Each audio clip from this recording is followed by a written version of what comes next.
В Националния институт по етнография и антропология през април 2026 година се състоя едно таинство.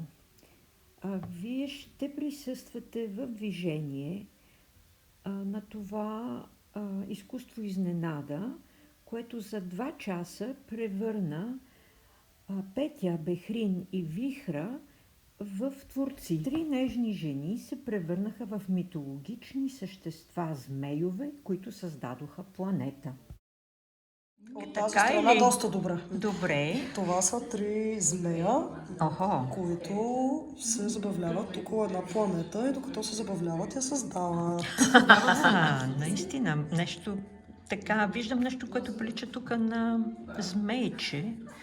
Точно така. Тук има една змия. О, да, змия, А ето да. тук има едно друго змейче. То не е аеродинамично, но въпреки Змейче, това... това му е устичката и главичката. О, страхотни, да, абсолютно.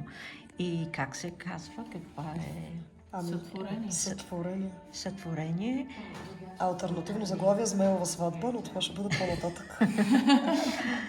И това е една много малка планета за сега, но... Да, виж, че малко газовете още се утаяват и не е съвсем. Може би не е малка, просто змеевете са много големи. Но всъщност аз мислих, че това е... Не, тук сме очертали. Тя все още е газово джудже или както се нарича. Да. Тя се формира в момента. Да, но има и една тайна планета или това е сателит? Това може би е Това може би е Луната. Това е Луната. Всяка една уважаваща себе си планета трябва да има Луна. Влюбените змеове... Какво ще гледат? Как ще се оженят? Как ще се харесат? Трябва да пишат музика, поеми. Да.